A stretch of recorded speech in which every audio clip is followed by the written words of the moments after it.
It's simply not disputable. Our best friends and allies in the region, Saudi Arabia, Qatar, and other Gulf states, these are the original financiers. They're sort of our little proxies who did the initial financing of these son of a bitches, who have a basic sort of Wahhabi, Takfiri, fake Islamic perspective, which is really grotesque. It is anything but true Islam. It's our best friends and allies, including Turkey as well, who have been shuttling these son of a bitches across the border into Syria.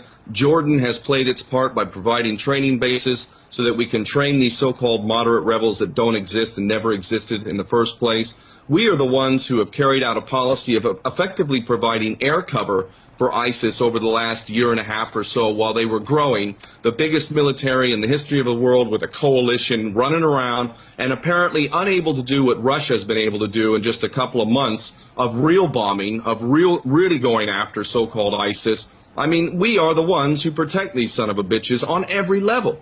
And, you know, it's really beggars belief that there was ever any debate about this, but I'm actually really inspired by the fact that we're seeing so many different independent writers out there and bloggers and whatnot who are writing the truth about this now, which is we are ISIS. You know, in fact, I would say that ISIS stands for Israeli Secret Intelligence Services. It's a perfect acronym for who is benefiting most from ISIS, because when you look at ISIS, its real intention is to basically rip apart the Middle East so that Israel, which is all part of the Greater Israel Project, so that Israel can expand. That is the goal, and it's been stated on many different levels. This is not some conspiracy fucking theory. It is a reality. It has been admitted on so many different levels that it's not even possible to seriously debate this, and everything we see playing out in the Middle East right now is part of a plan to allow Israel to expand. And all of these American sons and daughters who've been off fighting in the Middle East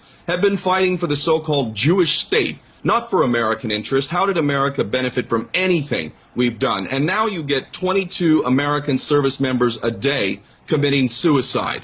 How fucking stupid is it that we would send America's best, its sons and daughters, off to fight these bullshit wars for the Jewish state of Israel, when back home we don't even have social services, the infrastructure's falling apart, black people are getting executed every fucking day practically. I mean, this is insane. Why would we allow this to continue? And all of this is being done because our government is owned by the Jewish state of Israel, literally. And when you see how Netanyahu has come to the U.S. Congress 3 different times, and how our so-called government bends over, literally bends over and takes it up the ass for a foreign criminal, it is insane. Insane. And all the while, many Americans